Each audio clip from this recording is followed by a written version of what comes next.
Real-time Sovryn is go. Man of Tomorrow, the Golden Stallion, Savzu, the rated R radio star, here on video for, well, not the first time, but certainly it's been a rare thing. But what's not going to be a rare thing is exactly what I'm doing right now. Now, this will also be available as an audio podcast in the Master SOVRYN Podcast Feed. Now, that might sound like a mouthful, but I'll explain that as well. But what's happening here is this is, as you've heard from the intro, real-time Sovryn, baby.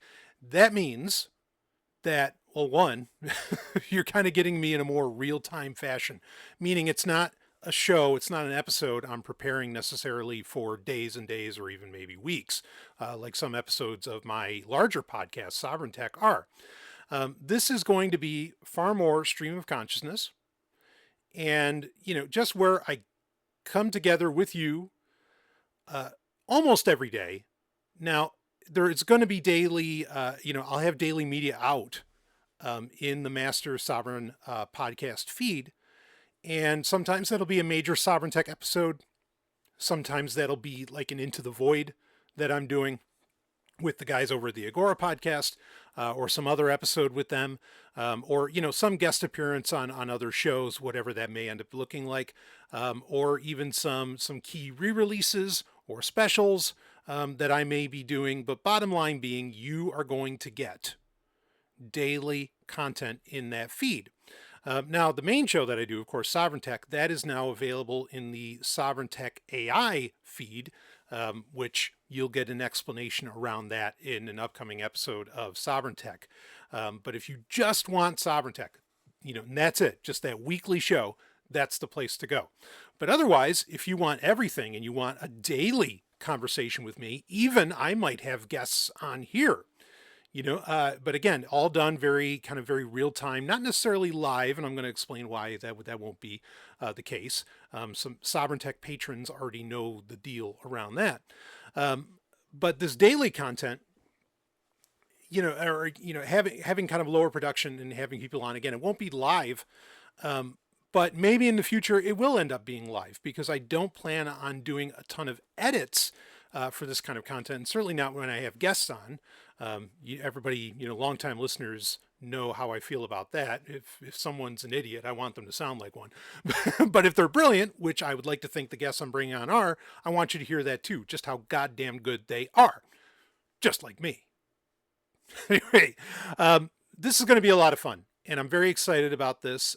Part of this is possible due to equipment that has been acquired, including this microphone, including the very camera you're watching me on, all kinds of things, due to equipment that's been acquired thanks to supporters of Sovryn Tech through the GoFundMe fundraiser that I've been doing that is still ongoing. You can just go to fundraiser.sovryntech.com to do that. And then again, some people have been so incredibly gracious, and I'd be honored, by anyone else that wishes to be as well. And, we can keep taking this and keep bumping up the quality and the production values over and over again.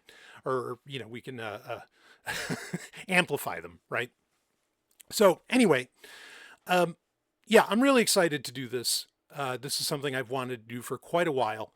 As I mentioned to patrons, and they know better than anyone, because it used to be a Patreon kind of modus operandi. It was like my goal with Patreon was to come out with daily content in the Patreon feed.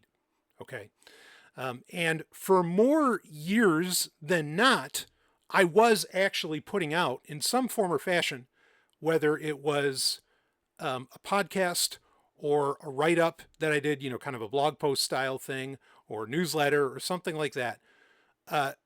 I did have stuff come out, daily, at least 5 times a week, if not 7 days a week.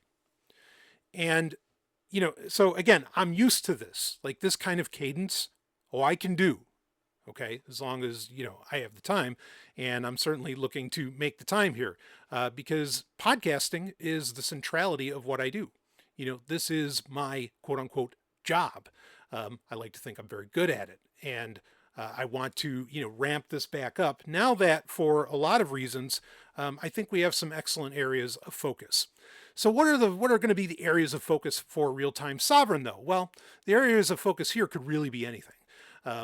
I'm going to open up talking about a couple things. We'll get in some tech stuff quick, but also, it's a lot of times it might be, a single topic, kind of like a Sovryn short used to be, what I used to call Sovryn shorts, something along those lines.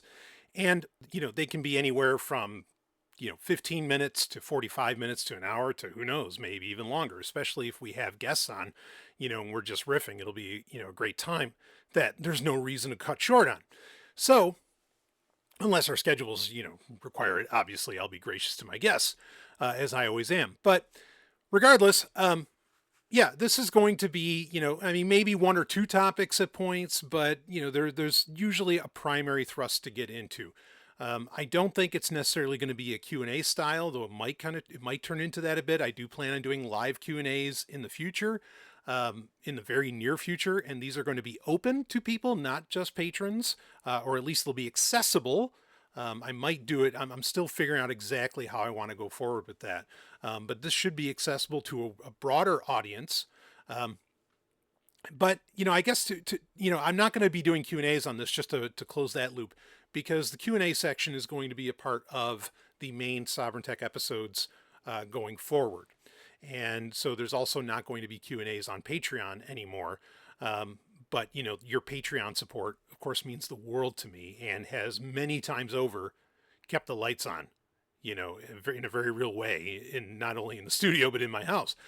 So I'm always honored by that. And for those that want to jump onto Patreon now or continue to do so, of course, just go to sovryn.patreon.com. You don't even need the tech anymore, just sovryn.patreon.com. And you can sign up there. So without digressing into an interesting subject around why suddenly Apple wants, Patreon subscriptions through the iOS app to cost 30%. I'm not going to get into that here. We might talk about that in the future on Sovryn Tech. By the way, there are going to be a few more Q&A episodes coming out only on Patreon. Okay, just to round out the month, but that then they end. So. And I want to do the live Q&As, which those used to be Patreon only. Now, the reason I'm not exactly doing them right now, and part of the reason I haven't been able to do them over the past few months, really comes down to my internet connection right now is, let's just call it's shit. It sucks. I mean, I could pull up, some Ookla speed test here, but I know it's going to be horrible. When I've guested on other podcasts lately and I'm doing video, honestly, a lot of times I will turn off the video, and just use audio just to make sure that what I'm saying gets out there with some degree of clarity. It's really, really bad. And eventually, I expect it to get fixed soon, because even though I live way out in the boonies of Ice Planet Zero, shockingly, where Mrs. Sovryn and I did end up, we had very fast, gigabit internet. It's just, there's like a conduit that has to get, or that's collapsed and buried. And so, a new conduit has to be laid out for a few hundred feet or whatever. So really it's just waiting on that. And then maybe things can work out better. Also, for whatever reason, cell phone service, not the best out here. I'm not complaining about that. Okay. But cell phone service, not the best out here. And so I can't always tether off my phone. Also, even though I use Google Fi, which has a very generous, mobile hotspot on the order of like 50 gigabytes. Okay. You can go through that pretty quickly when you're doing 1080p video like I'm doing right now. So, that's not really a viable option either to use, though sometimes I have done that when I've been streaming, again, on guest appearances. So that has to get fixed, though we might have a bit of a workaround to do that so that we could do live Q&As. But I'm really excited to get into those as well. But something that I do, actually getting into some tech conversations, that's enough preamble. Let's start talking some shit, shall we? Something I do to actually mitigate, a couple things. One thing, I'm mitigating the very slow internet speeds. The other thing that I'm doing as far as this goes is I'm mitigating the system resources, particularly I'm actually using a Windows machine right now, on this Windows machine, which is not a weak Windows machine by any means. Okay. It has a Core i7 in it, 12th gen. All right. So fortunately it's not It's not Meteor Lake. We all know the crap that's happening there. But it's a 12th gen, has 16 gig of RAM, and it's a laptop where you can't upgrade the RAM. It's soldered on, which is a real pity because I could take this laptop pretty far. If I could even just add like a 32 gig stick, into it, bring it up to, closer to 40, 50 gig of RAM, whatever. And it has Thunderbolt 4, so I could hook up an eGPU to it. And, it could be, hell, I could put like an NVIDIA 4070 or 4080 or something, on it. Not that I can afford that right now, but you know what I mean. Again, fundraiser.sovryntech.com, folks. Should I point that way? Maybe I should point that way when I'm on video. Got to get used to that. I don't do the video a lot. Anyway,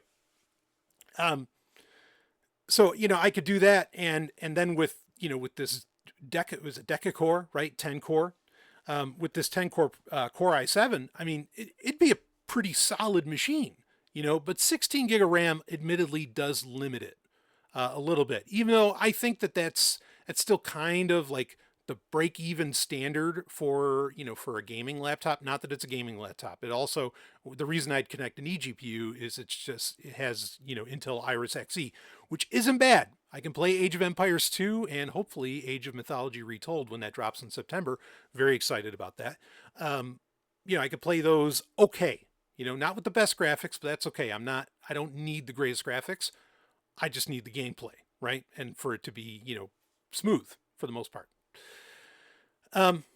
Anyway, so describing all of this, the point is that this is a computer that's not, it doesn't have all the resources I could want it to have, right?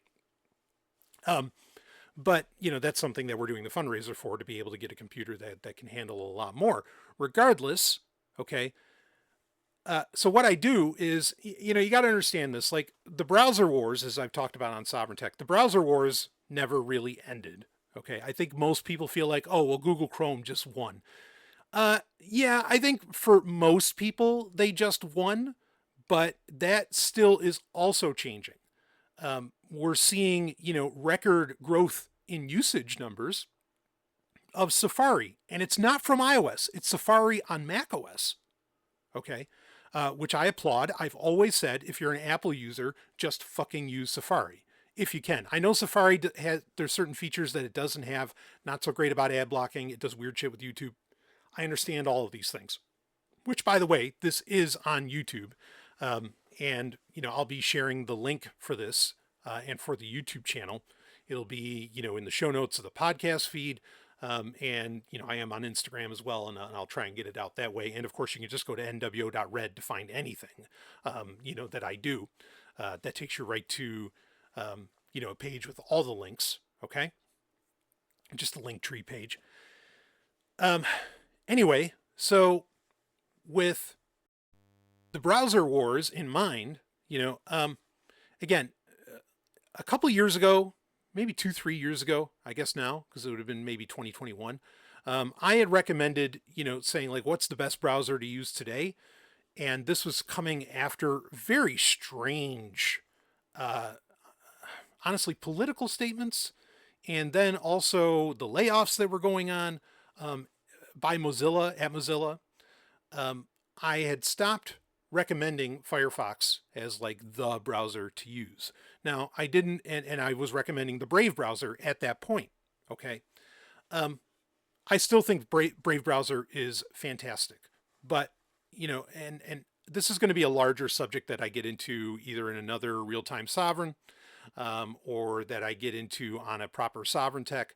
But, the time for Manifest v3, the latest engine, upgrade within Blink for Google Chrome is coming. And while some of the browsers that are Chromium based, or that are, Blink based particularly, are saying that, yeah, we will hold off from implementing aspects of Manifest v3 for as long as we can to ultimately allow for ad blockers to be used. And for many people, when they think ad blockers, there's only one. And I agree, really. At the end of the day, there's only one, when we're talking about web browsers, and that is uBlock Origin. It's the only one worth its salt.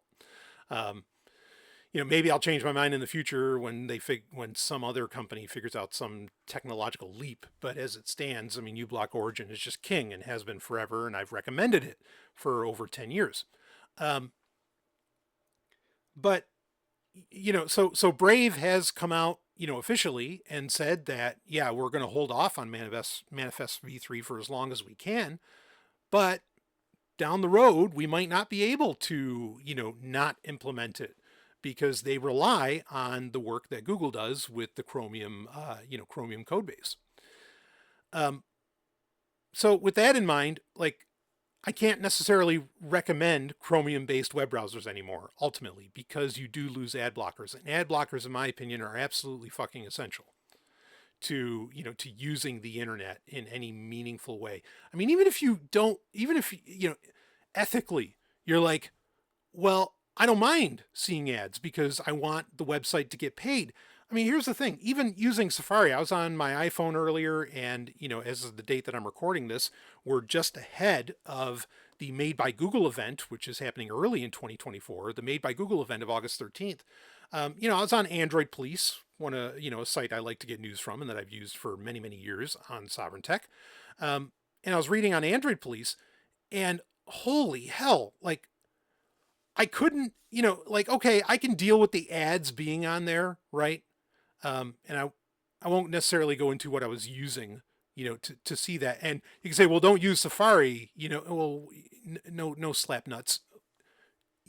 No matter what browser you're using on iOS, unless you're in the European Union, which has changed this somewhat, you have to use, everything is just a skin over WebKit, over the Safari browser. That's really all it is, whether it's Firefox, Google Chrome, whatever.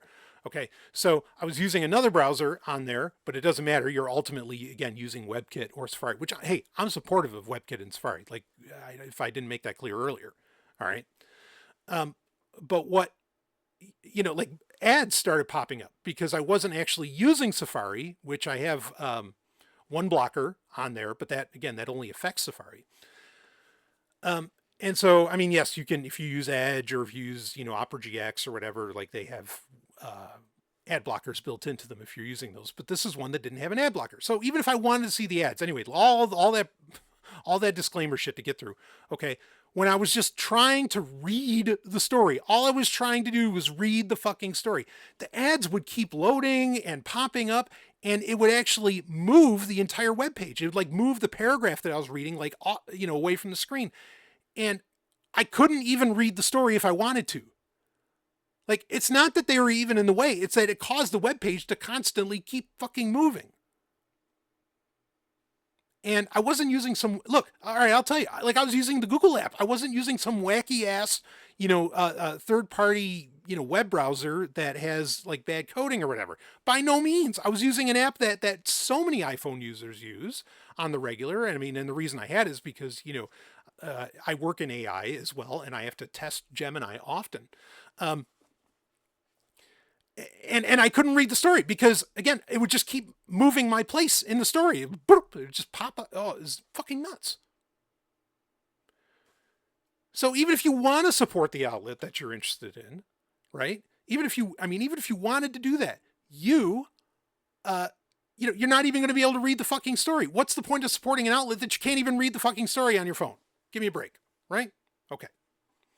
So this is the importance of, honestly, all of this is to get to the point that this is the importance of ad blockers, because literally the internet barely, if at all, functions, or doesn't function, if you don't have an ad blocker. Like, it just doesn't even function. You can't even use it efficaciously. So, here's the deal. My recommendation now, especially since Manifest v3 is finally happening, even though Google did try some alternative ad technologies that basically they got told, no, that doesn't work for us. It's like Hulk Hogan, getting a storyline right at WCW, and it's like, does this work for you, Hulk? And it's like, that's not going to work for me, brother. And that's basically what all these companies told Google, even though their implementation seemed somewhat promising. And I say somewhat. So, So with Manifest v3 coming, I mean, honestly, like all you can do, like Firefox, that's it. Now you could say, well, what about some of these like, smaller web browsers that, might use like the Gecko engine still, you think like Pale Moon, or there's some other ones that are based off of Firefox's code or whatever. My primary concern with them, unless you're talking about like maybe IceCat or something like that, which is backed by the Free Software Foundation, my primary concern with these things is, when you have these small development teams, just the chances of things going wrong, and it's not just about code, it's also about, personalities, right? Like what's happening with Nova Launcher lately. Like everybody's kind of freaking out about Nova Launcher with the layoffs and some other stuff. I mean, it's just like too many bad things can happen with a really small dev team. Even though I applaud small dev teams and think in many ways that's the way to go. But I'm not, ultimately, I'm not really talking about the dev teams being small. That's not the issue. The issue is, where's the money coming from? Where's the funding? And if there isn't some kind of consistent cash flow, as much as I don't want things to be done based upon profit, okay, it's very hard to rely, on something where there's very inconsistent cash flow and there's concerns about cash flow, right? So with that in mind, I mean, and hey, look, I get it. Firefox like lives and dies, honestly, on Google's, paycheck, right? On Google giving them money to be like the default search. Certainly Apple does pretty well with that too, to the tune of, $50 billion or something a year. I mean, it's crazy, however much that is. And of course, there's a huge court case going on around that. Regardless, Mozilla is, like, it's just the only option we have. It's the only alternative we really have that can give us a great ad blocker, a lot of other features, and is not going to implement Manifest v3. I think overall this is going to end up being a huge boon for Mozilla. But now here's the deal. So like I said earlier, the browser wars aren't over, right? But then what's going on? We're in a situation where I think the metrics for what people look for in a web browser are kind of skewed. Okay, like I love that there are a multitude of web browsers to choose from, even if unfortunately many of them are Chromium based. Okay, I actually really like that Edge is out there. Edge does some very interesting things, very interesting security features. I love the vertical tabs. I mean, like lots of little things. There's so many cool things that it does. And it's very good if you have a Windows, based laptop. It's very good for battery. In fact, it's the best for battery life as far as that goes. And ultimately, it seems like a lot of people today, their primary concern is what's the battery life in what I'm using. Now, part of the reason like Edge does so well with battery life, right, is it has sleeping tabs. Okay, so meaning that it deactivates the tabs, puts them to sleep, and they're not taking system resources anymore. That's fucking great, right? Not every web browser does that, but that's a wonderful thing. Okay. So, the primary concern for a lot of people, again, comes down to that, how is it on resources? How is it on battery life? And battery life seems to be, really the number one metric that a lot of people are going for. Security and privacy should be a huge deal, which is also a reason to choose Safari, because it wins on all these metrics: battery life, security, privacy. They're all there, and in a way that's better than just about any browser you can think of. Okay, but again, that's only available on Macs, right? Or on Apple products. Which, as much as I wish, I mean, I've talked about this many times on Sovryn Tech. I used to use Safari on Windows when they made it available. What was it, up to version 5 that they made it available on Windows? I fucking loved it. Like cover flow bookmarks, give it to me, baby. It's so great. So great. But, that's not a thing anymore. And while I'm not opposed to using a Mac at all, I used to be a huge Apple fanboy way back when. Right now, a lot of times I'm either using Linux, some form of BSD, whether it's my OpenBSD machine, or I have a, Windows machine for varying reasons. And, what you got to understand, okay, and this is the point that I'm ultimately getting to, is there are browsers that are efficient, and then there are browsers that are powerful. Now, Safari, I think, is the rare case where it's kind of both. Okay.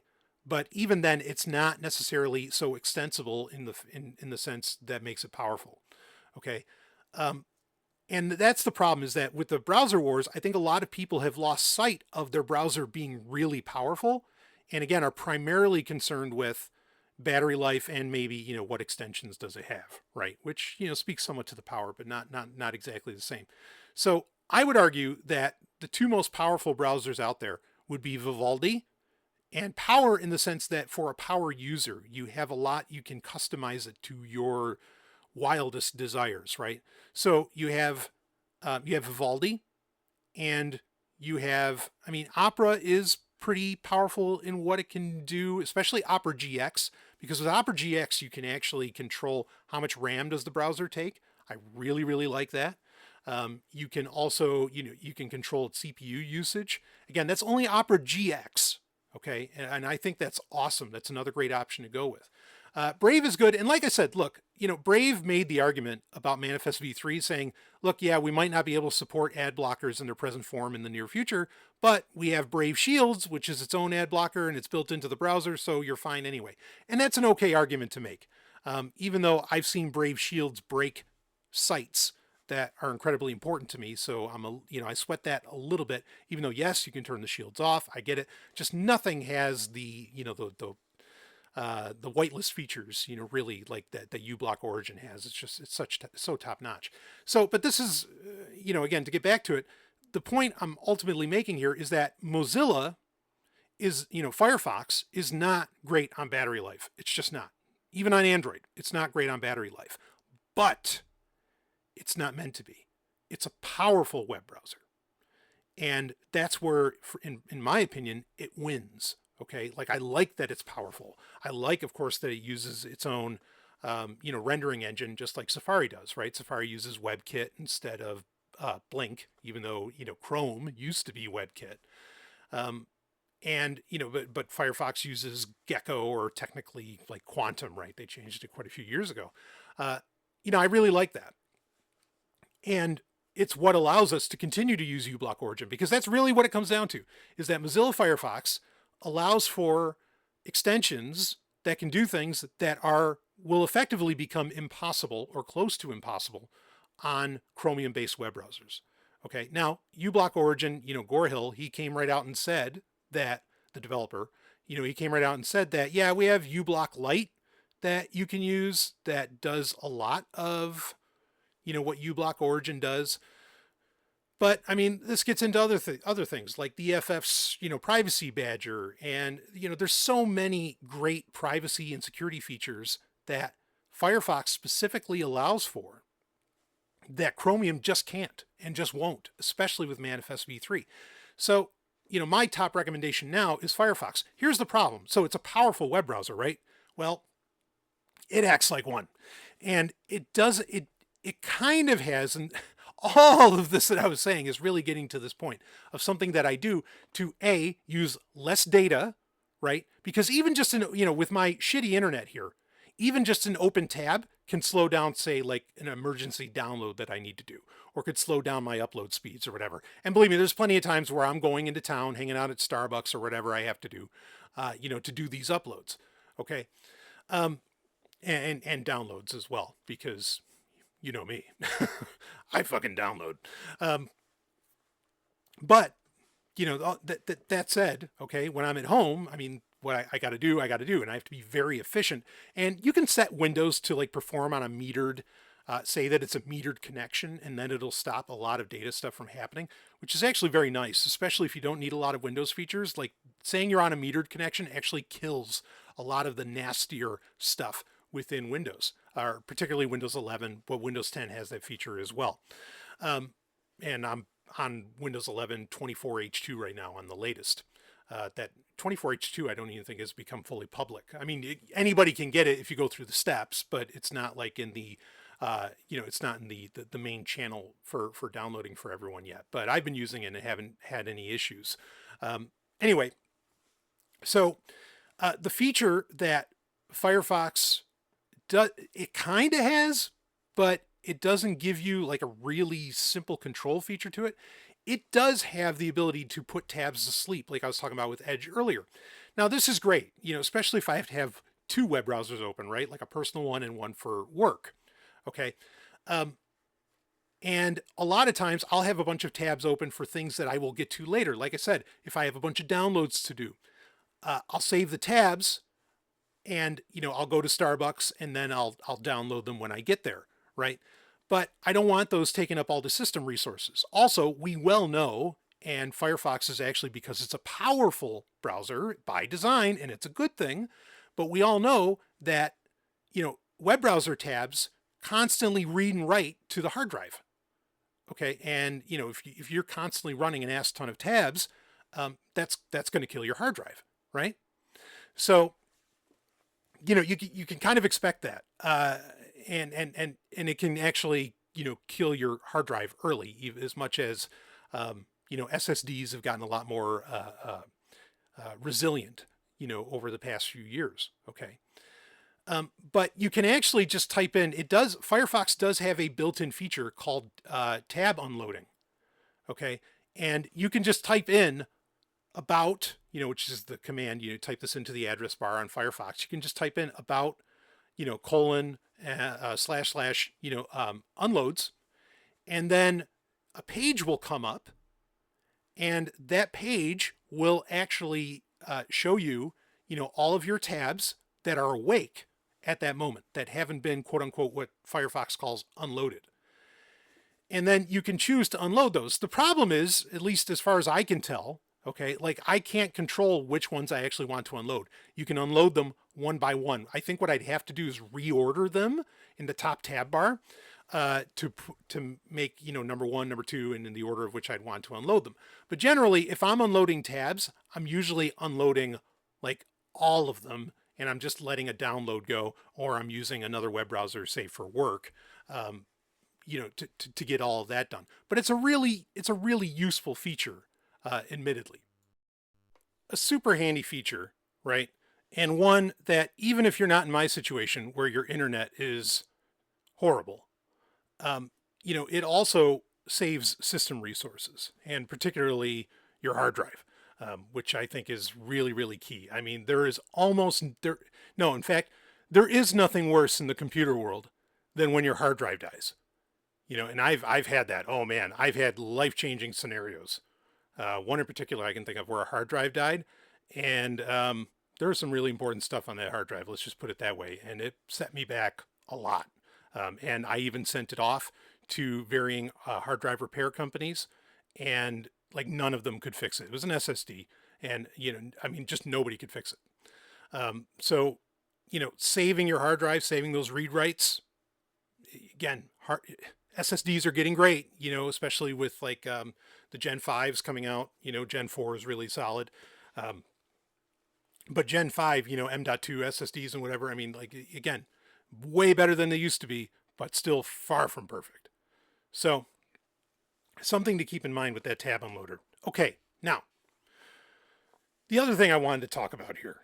Okay, so we got all that out of the way, and just so you know what's going on, and a little bit of tech news, and a recommendation that it's time. It really is it's time to go back to Firefox and to use that. If I had secondary choices, yeah, Brave browser would be right underneath it, and then also Opera, particularly Opera GX, though Opera GX is not open source completely. There are concerns to be had there. I definitely would not be using, their VPN or any of the, there's a lot of great features in Opera. Okay. But there's some where I would use Opera even has an ad blocker built into it. Okay. So, but it's not at the level that, uBlock Origin is. Okay. So, but those would be kind of the three, unless, as I've always told you on Sovryn Tech, if you're a Windows user, okay, if you're a Linux user, Firefox is already there. It's ready to go. So why not? All right. But if you're a Windows user, and you just want to use Edge, or you're going to use something Chromium based, yeah, go ahead and use Edge, and actually go through that settings page. Because there's a lot of really cool shit to turn on as far as security features go. Okay. And it's going to be great on your battery life. Right. I don't know. I wouldn't be surprised if Microsoft in the near future actually does bake in an ad blocker into Edge. And the reason I say that is they already do it on iOS and Android. When you install that Edge on iOS or Android, it already has an ad blocker that you can turn on built into it for free. So I would, I would go with that, and I'm guessing they're probably going to do something similar after Manifest v3 comes in, because it's just going to be a differentiator. It's going to be a feature differentiator from Google Chrome, and that's what you need to compete with Google Chrome. But of course, if you're an Apple person, as I always say, just use Safari. Again, it's everything. It's powerful, and it's also so efficient with battery, and for many people using a MacBook is all about the battery life, the legendary battery life, and well deserved. So yeah, but otherwise, if you're wanting to go somewhat third party with things, rock Firefox. I mean, honestly, you get into the Firefox and Proton Mail, or just Proton. I don't want to confuse that with the emulation layer for Windows games for like the Steam Deck, for Linux. But Proton is in Proton Mail, Proton AG or whatever the company wants to call itself now. If you get into that Firefox Proton Mail ecosystem, I mean, you're like with Proton Pass and everything. I mean, that stuff is top notch. They're basically bringing Apple security features to like every platform. Linux, Windows, Android, whatever, it's there.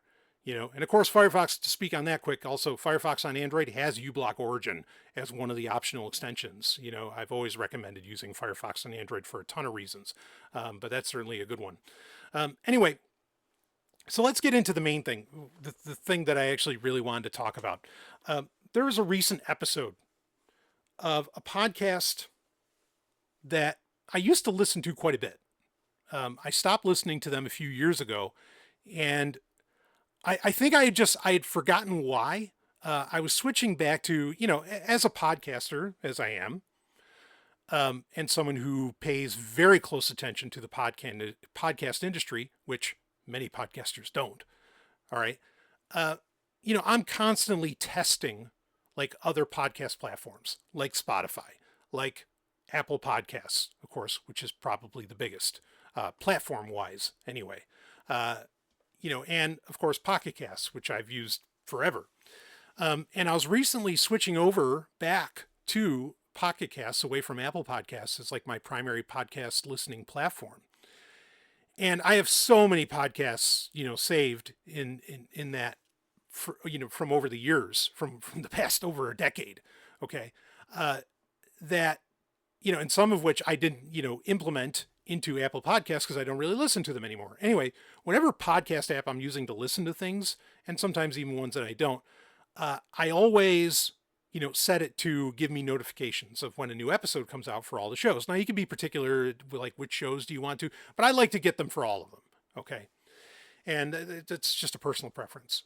And so there's a show called Geek's Guide to the Galaxy, obviously a play on Hitchhiker's Guide to the Galaxy. Phenomenal book. The podcast, on the other hand, I think it was originally done by Wired. Like Wired originally supported it somehow. I don't think it does anymore. Anyway, I used to listen to the show a lot, because I'm a huge science fiction fan. Anybody that's listened to Sovereign Tech knows that. As I've told of, the legendary days when I was literally called the king of the nerds. Okay. And was, kind of a quasi big deal on the convention circuit back in the late 90s and early aughts.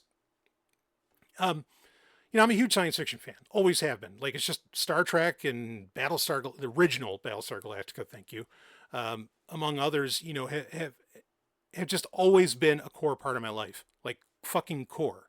The first movie I can ever remember watching is Star Trek: The Motion Picture. And I was like 5, 4 or 5. So, to listen to a podcast and hear a bunch of people kind of roundtable about sci-fi and fantasy and a bit of horror here and there, is a lot of fun, and Geek's Guide to the Galaxy has been going for a good long while. And I think I finally got sick of it when they had a roundtable discussion and they were talking about Dune. Now, this is back, maybe when Villeneuve's first Dune book came out, Dune movie came out, and they were covering like the Dune saga, and thankfully not getting into any of Brian Herbert's or KJA's stuff, but like they were ripping on the book and the books, and I'm just thinking, I'm like, wait, what? Like, how the fuck do you talk shit about Frank Herbert's, original novel, particularly? I mean, I don't know how you talk shit about any of the original canon of 6 books, right? Or what I call the trilogy of trilogies, because there's actually there's 3 trilogies in the Dune saga, right? In Frank Herbert's Dune saga, we don't talk about Brian Herbert's shit. You have the first book, right? Which most people have read. Most people haven't gotten beyond that, but most people have read that. But really, that book in itself is its own trilogy, right? It's 3 books in one, technically. And then that really, though, plays as part of a trilogy in being, Dune, then Dune Messiah, and then, say, Children of Dune. But then you have another trilogy, which of course is God Emperor, Heretics of Dune, and then Chapter House Dune. Now, it would have played out a lot nicer if we actually got Dune 7 from Frank Herbert himself, not the crap that Frank Herbert and KJA put out, that 2-book nonsense. Okay. We know that that's not what Frank Herbert had in mind with those books. But anyway, it's the trilogy of trilogies because it's 3 trilogies in one. But I'm like, how does any science fiction fan talk shit about these books? That blew my mind. And so when I heard that years ago, I was like, oh, I'm just done. I'm done. Like, what are you people talking about? Like, you can't even do that. I'm not gatekeeping either. Okay. But this gets into the larger conversation. So anyway, I saw just out of the blue in Pocket Casts the other day, it popped up and they did an episode where they had a roundtable discussion and they reviewed Robert A. Heinlein's 1961 classic, Stranger in a Strange Land, which I have argued forever is one of the 20 greatest books ever written. Okay. And I listened to this conversation and I so quickly, like inside of maybe 10, 15 minutes, because this went for, I don't know, maybe an hour and a half, maybe a little longer. But inside of like 10 or 15 minutes, I realized, I remembered, oh, this is why I don't listen to this podcast anymore. Because again, I just couldn't believe it. They were talking shit about it. And I'm like, this is Robert Heinlein's like best-selling book. And we're talking about Robert fucking Heinlein, right? Moon is a Harsh Mistress, Starship Troopers, even his, Time for the Stars, Citizen of the Galaxy, which had a great comic book adaptation too. Methuselah's Children. So many of these incredible books. And that's not even getting into short stories. This man's a god of science fiction. There would be, science fiction as we know it wouldn't exist without him. Now it's true for other names as well, but he's certainly one of them. He even had when I was growing up, and for perspective, I was born in 1981. Okay. So in the 90s, he was just known as the dean of science fiction. That's just what everybody called him. And you talk shit about this book. What it made me realize, okay, or let me give a little bit more background. Okay. So I want to give credit where credit's due. Okay, so the panel that they had on were I think there's a couple of professors of science fiction who teach science fiction. Great. They actually also had, and again, I want to give credit, I believe it was one of the lead editor or the editor-in-chief of Reason magazine. So they had a libertarian on. And of course, a lot of people, consider Robert A. Heinlein to be a libertarian. Some debate on that, but he fits that mold, and certainly me as someone who often gets considered a libertarian as well, I get it, because there's a lot of what Heinlein says that fits very much in line, just as a lot of what I say fits very much in line with libertarian concepts. So I understand, and I don't necessarily take it as derision. I actually thought it was a great thing to have somebody from Reason magazine, a very or depending upon your definition of libertarianism, but ultimately recognized as a very libertarian magazine, something that came out of the Ayn Rand revolution and so on, right? I don't know what happened to Nick Gillespie there, if it was the editor-in-chief and it wasn't him, but whatever, that doesn't matter. Okay, so I'm sure Gillespie's doing fine for himself. Okay, so that was cool, and the main host of the show, whatever his name is, David Bart Kirtley or whatever, he, said that he made it a point to read the longer version that came out in 1991. Yeah, it was in 1991. I mean, this is important to get out there that a lot of people don't know. And I'm actually really disappointed because one of my primary ways to consume books today, as the very busy person that I am, and I'm not saying that is a good thing, but it is to read audiobooks. Huge. I mean, I have a massive collection of audiobooks, both in Audible and personal. And I actually read, or I listened to Stranger in a Strange Land on Audible, and I felt like things were missing. But the cover for Stranger in a Strange Land that they had on the Audible version of it was clearly for the 1991 version, unedited, quote unquote, version that has like another 60,000 plus words, because it's actually like a 200,000 word book, and Virginia Heinlein, posthumously, after Robert died, was able to get that book out there. And that's the book that I knew. That's the book that I read when I was a kid. That was the version that was in stores, that was in Barnes and Noble and in the local bookstores and everything. So it's the only one you could really get at the time. But I didn't realize that in the past 20 years, I guess, there's been a major resurgence of the original version of the book being out there. And I might have a theory as to exactly why that happened, though I'm not entirely sure, but I want to keep going with this. I want to give credit to the main host of the show of, Geek's Guide to the Galaxy, that he did bring up, and he actually read for this conversation, he read the original, or the unedited cut, or the uncut version of Stranger in a Strange Land. Now, shockingly to me, this is actually a hard thing to come by. Okay, these days, it'll cost you at least double, if not over $100, the price of, the regular paperback or hardback version that's out there today. If you're watching the video, you can actually see me here. I am holding up my version of, and I could bring it really close up to the camera. Hopefully it didn't hit that, but there you can see the original uncut version of the best-selling classic Stranger in a Strange Land. Now, in 91, when I first got this book, this is the original way that it came. This is one of the larger paperback editions.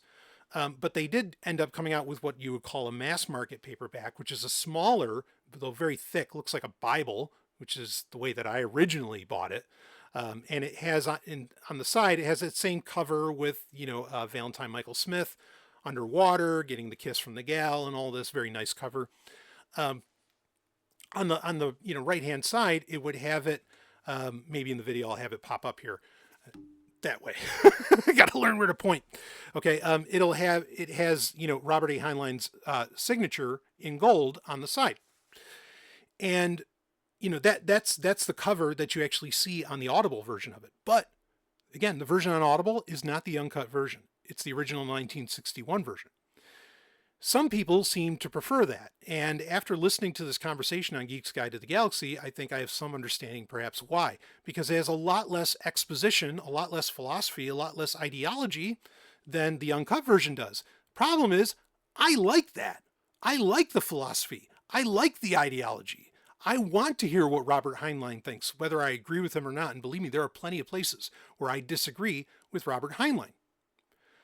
But the primary complaint, so again, I'm glad that they read the uncut version. Good. Okay. But the primary complaint that came down from these people is that the book was passé or even insulting, even though this book, honestly treats women better, especially for 1961, than almost any other genre fiction of any kind, that you can think of. The women are competent.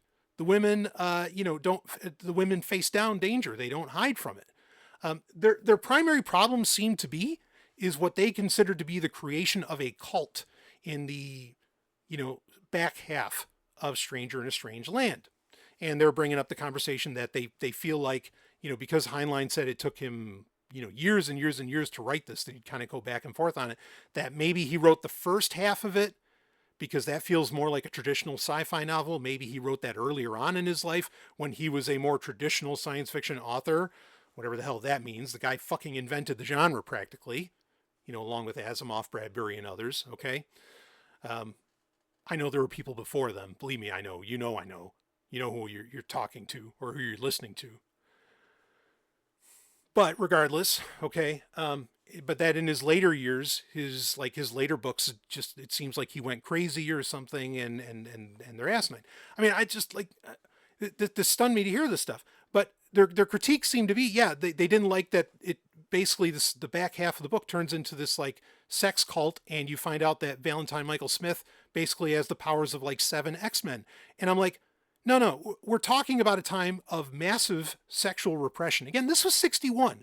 Okay, the hippie movement and shit wasn't until 64, 65. This is ahead of all that. Even though the hippie movement really loved this book, and rightfully so, as do I. Okay, but they complained about that.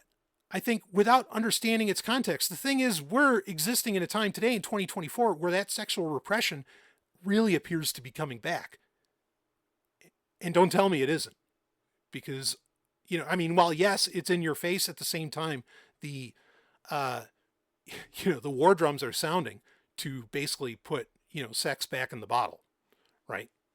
Or, put it back behind closed doors, or, put the plank of wood between the husband and wife in the bed. Really, it seems like it's getting that bad. So this book is as relevant today as it ever was. And the idea that because, Valentine Michael Smith is this human raised by Martians and has the power of 7 X-Men, so what?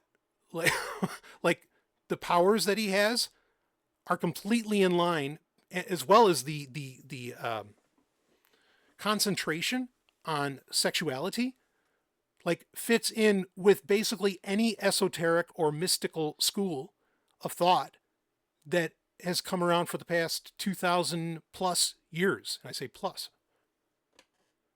And I'm saying this as a Kabbalist because they're also all a part of Kabbalah. Like, there's nothing about Valentine Michael Smith that stands at odds with Kabbalah, right?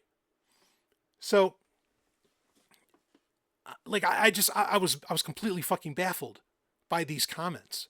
It's like, what, he made some like overpowered person or whatever? No, Robert Heinlein, not that I think he was a Kabbalist. He certainly hung around plenty of Jews though.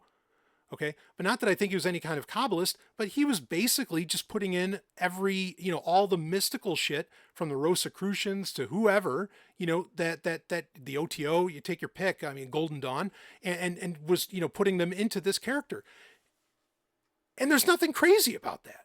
Like, there's no reason that can't be a part of science fiction. There's also no reason that should be seen as like overpowered or whatever, when like this is stuff that was written and considered not just that wasn't considered fantasy, but was considered quite real, centuries, if not millennia before the X-Men were ever dreamed up. Like, that all came off as very strange. And then there were a couple of other comments that kind of blew my mind. I mean, the one is that they seemed to complain. They were disappointed that this was the most popular book by Heinlein, because thankfully they at least said, yeah, he wrote some good books. I mean, I'm not going to say everything he did was great, but everything was certainly, above par of what most people write today, in the 21st century. But, they basically were complaining that, or they think that the reason this book was such a big seller was because, unfortunately, keyword, unfortunately, people care more about sex and religion than they do space travel. And that's a problem. And I'm like, well, let's see. For most people, religion or spirituality is an understanding of their place in the universe, and sex is a vindication and celebration of life. Yeah, I'm pretty sure those are the first 2 things on people's list. Like, you're really going to complain that people are more concerned about understanding themselves and experiencing pleasure than going to outer space? Are you human? And I know being not human could be considered a compliment, but in this case, I'm not complimenting you. I mean, this stunned me, that that kind of statement is like made. It's like, yeah, no, do you understand the human condition at all? Which is exactly what science fiction is about, is exploring the human condition and its relation to dramatic changes or to rapid changes and to technological changes. Got me. So, there was that statement. Then there was this weird statement that he said that his parents told him.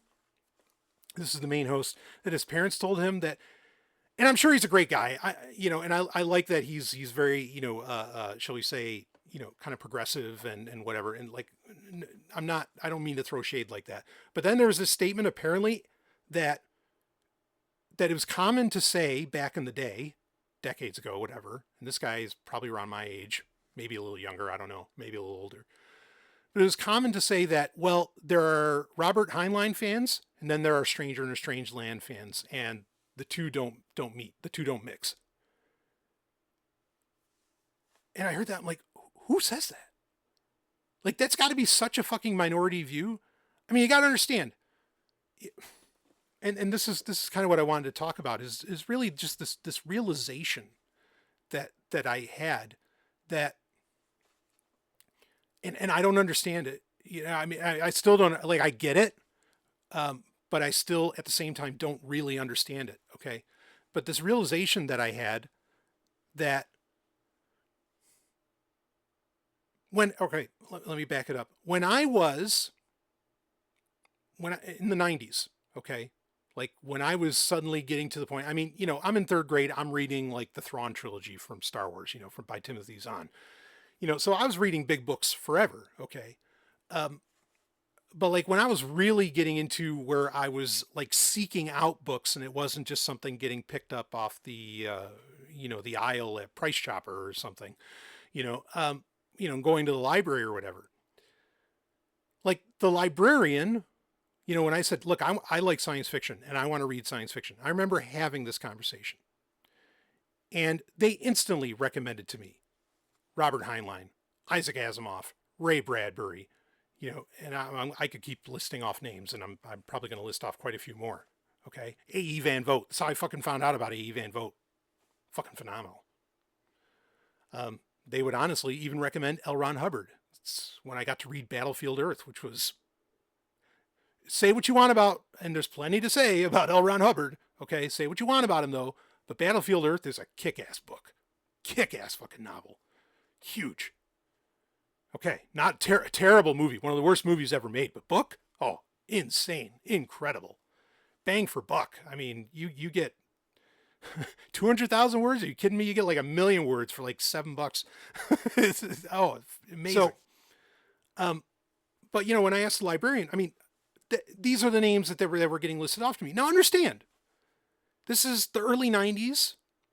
Okay, maybe even late 80s, but like at that time, like a lot of these authors, a lot of the, the gods of science fiction, they were either dead or, halfway into the grave. And I say that graciously. At that time. Right? So like, if you're going to recommend, my point is, even in the 90s, I wasn't getting recommended, quote unquote, contemporary science fiction.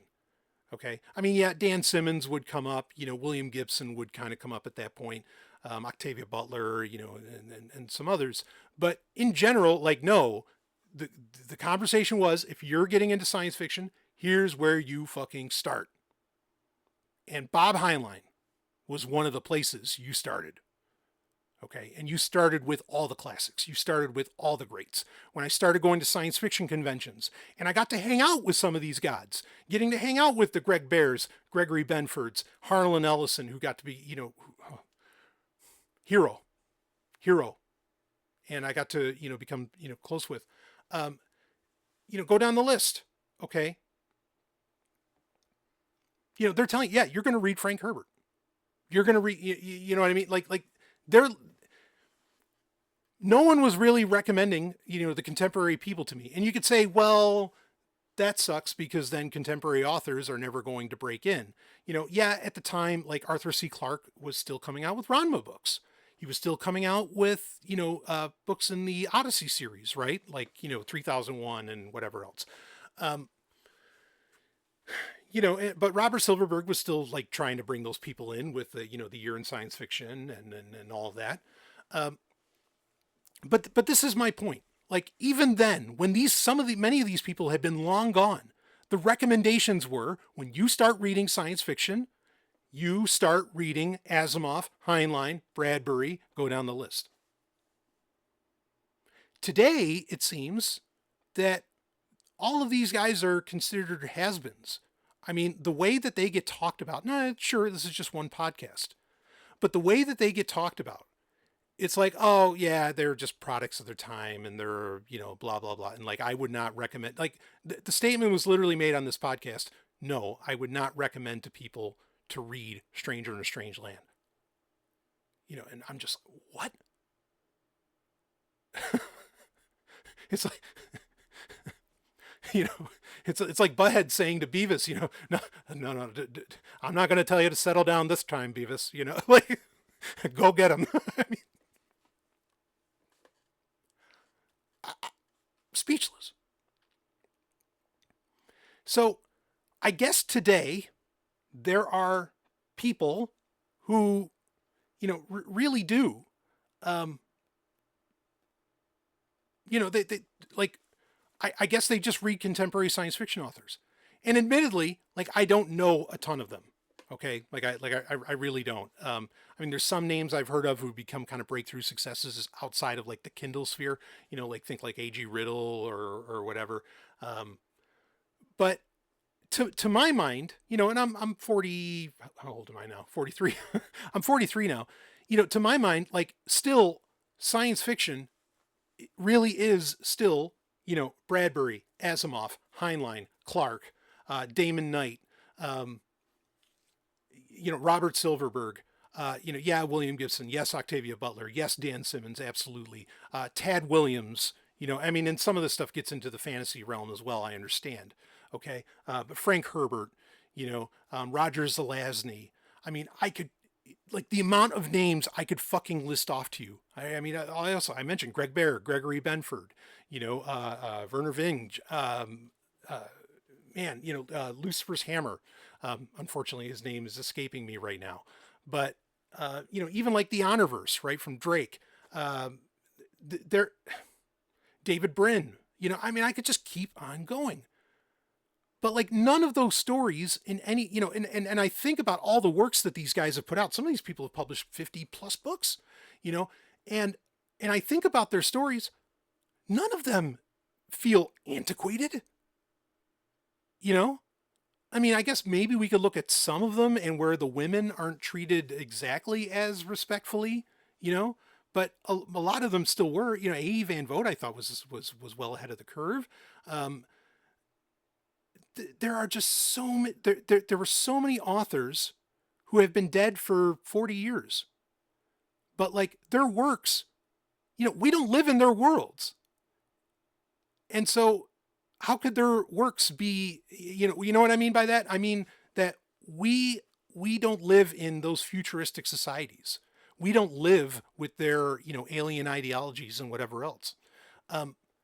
So how the fuck can you, how can you say like that there has been and that they're not relevant to today? No, of course they can be. We don't live in those worlds anymore. Or they warned off something, fortunately, that never got implemented in human civilization or whatever. And then, it's like reading Mein Kampf in the sense that, I'm not saying that they're Hitler by any stretch of the imagination. I'm just saying it's like reading Mein Kampf and that, yeah, why do you keep Mein Kampf published? Because it's a fucking warning. Look out for when this kind of thing comes around. This is the reason that so many short stories that Harlan Ellison wrote are so important. Like Repent Harlequin said, The TikTok Man. Yes, still read that. In fact, pick up some classic collections by Harlan Ellison, like Troublemakers or Angry Candy or some of these other ones. But I think particularly maybe Troublemakers. And he always writes kind of like an intro to his short stories. And I can remember, actually, I think particularly in Troublemakers, his message in pretty much every single one of them, and as was the overarching theme of the entire book, was pay attention. And if you think people had a hard time paying attention, I mean, he clearly thought that people back in the 80s and 90s and even before had a hard time paying attention. Holy shit. How about now? How about 2024? How about the TikTok generation? Talk about not being able to pay fucking attention. Like, these messages are timeless.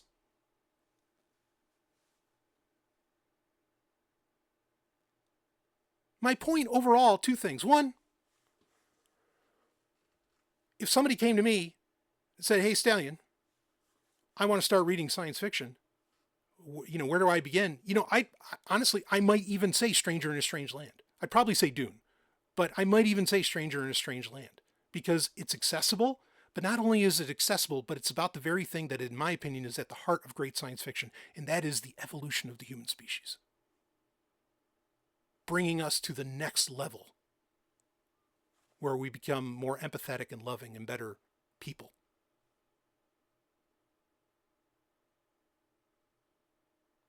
That's where I want to start. And I don't ever see that message falling out of favor. I don't ever see that going away. You're, and if you spend your life like I did, all the way into your 40s, and I'm still reading the classics at times, many times even rereading them, because again, they still fucking matter. They still have so much to teach. Or just entertaining, more so than anything today with, smartphone-addled brains. Read Olaf Stapleton. Holy hell, are you in for a ride? No one's ever written anything like that before or since. I don't understand that that's changed, because point two is apparently there's this whole new corpus. And I mean, look, yeah, I've read Jeff Vandermeer. I've read some of Qian Lu or whatever. I've read modern science fiction, no doubt, but it all pales in comparison to what the gods wrote. But apparently there are people out there who think, oh, no, Asimov, old hat. We don't read Heinlein around here. Bradbury? Pfft. Apparently that's an attitude. And I just, I guess I haven't been to a convention in long enough to really test the waters on that. I'm actually, since I'm in New Hampshire, I'm not far from ReaderCon, which would be a great place to, go experience this. And they get a lot of, big authors and whatever that show up. I mean, Brandon Sanderson, and I mean, great author, seriously. I don't get it. Because I feel like even those authors would say to you, go read Robert Jordan, right? Why wouldn't Brandon Sanderson say that? And so I'm just baffled by this, because science fiction is the thing that, in my opinion, is always timeless. Yeah, there's fucking pulp magazine, penny written shit, that certainly is a product of its time. I get that. Okay. But even space Nazis might still be relevant today. Maybe more so than ever. Maybe. And it's a pity. More is the pity. Not the old man here yelling at clouds, but I just was so stunned, by this podcast that somehow that this book is by science fiction fans, hardcore science fiction fans, people who either teach it or are doing a podcast about it or whatever, talk shit about the gods. That blows my mind. I mean, can we criticize these people? Of course we can. There's plenty of things to say. I mean, as much as I, worship at the altar of Harlan Ellison my whole life, there's plenty of places where I disagree with him. So that's fine. But to trash their work, that's